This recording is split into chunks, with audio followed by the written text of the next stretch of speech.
अंधविश्वास का पर्दाफाश।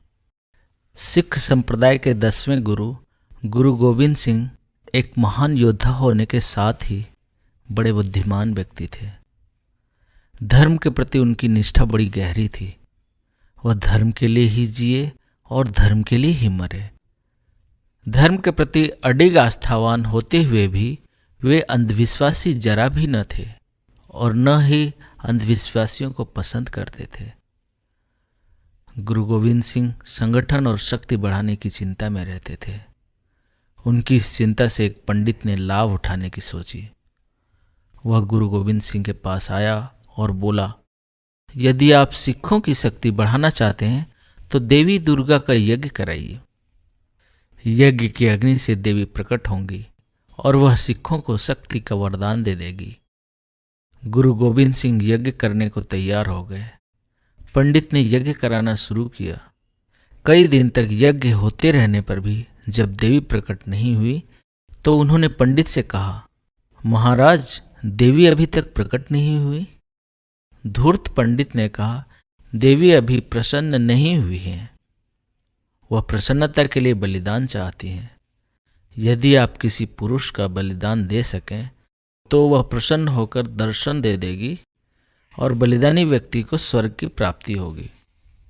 देवी की प्रसन्नता के लिए नर बलि की बात सुनकर गुरु गोविंद सिंह उस पंडित की धूर्तता समझ गए।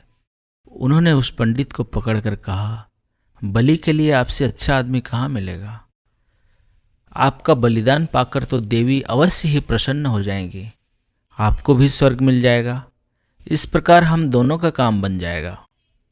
गुरु गोविंद सिंह का व्यवहार देखकर पंडित घबरा गया।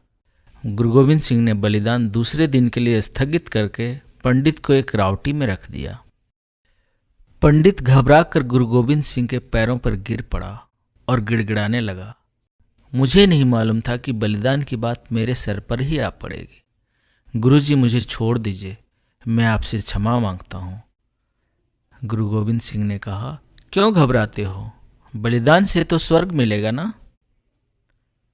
क्यों पंडित जी, बलिदान की बातें तभी तक अच्छी लगती हैं ना जब तक वह दूसरों के लिए होती हैं। अपने सिर पर आते ही असलियत खुल गई। पंडित बोला, इस बार क्षमा कर दीजिए महाराज, अब कभी ऐसी बातें नहीं करूंगा। गुरु गोविंद सिंह ने उसे छोड़ दिया और समझाया, इस प्रकार का अंधविश्वास समाज में फैलाना ठीक नहीं। देवी अपने नाम पर किसी के प्राण लेकर प्रसन्न नहीं होती हैं।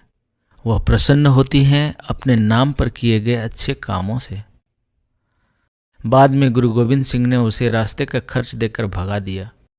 गुरु गोविंद सिंह ने सिखों को समझाया, किसी देवी देवता के नाम पर जीव हत्या करने से न तो पुण्य मिलता है और न ही शक्ति। धर्म के नाम पर किसी जीव का प्राण लेना घोर पाप है। शक्ति बढ़ती है आपस में प्रेम रखने से, धर्म का पालन करने से। शक्ति बढ़ती है ईश्वर की उपासना करने से और उसके लिए त्याग करने से। शक्ति बढ़ती है अन्याय और अत्याचार का विरोध करने से और निर्बल तथा असहायों की सहायता करने से। सभी लोग एक मति और एक गति होकर संगठित हो जाएं और धर्म रक्षा में रणभूमि में अपने प्राणों की बलि दें। देवी इसी सार्थक बलिदान से प्रसन्न होंगी और वर्तमान में इसी मार्ग से मुक्ति मिलेगी। अंधविश्वास के आधार पर अपनी जान देने अथवा किसी दूसरे जीव की जान लेने से न तो देवी देवता प्रसन्न होते हैं और न ही सद्गति मिलती है। गुरु गोविंद सिंह के इन सार वचनों को सभी सिखों ने हृदयंगम किया, उस पर आचरण किया और अपने जीवन का कण कण देश धर्म की रक्षा में लगाकर ऐतिहासिक यश प्राप्त किया। पंडित श्री राम शर्मा आचार्य, संस्मरण जो भुलाए न जा सकेंगे, पृष्ठ 151-152।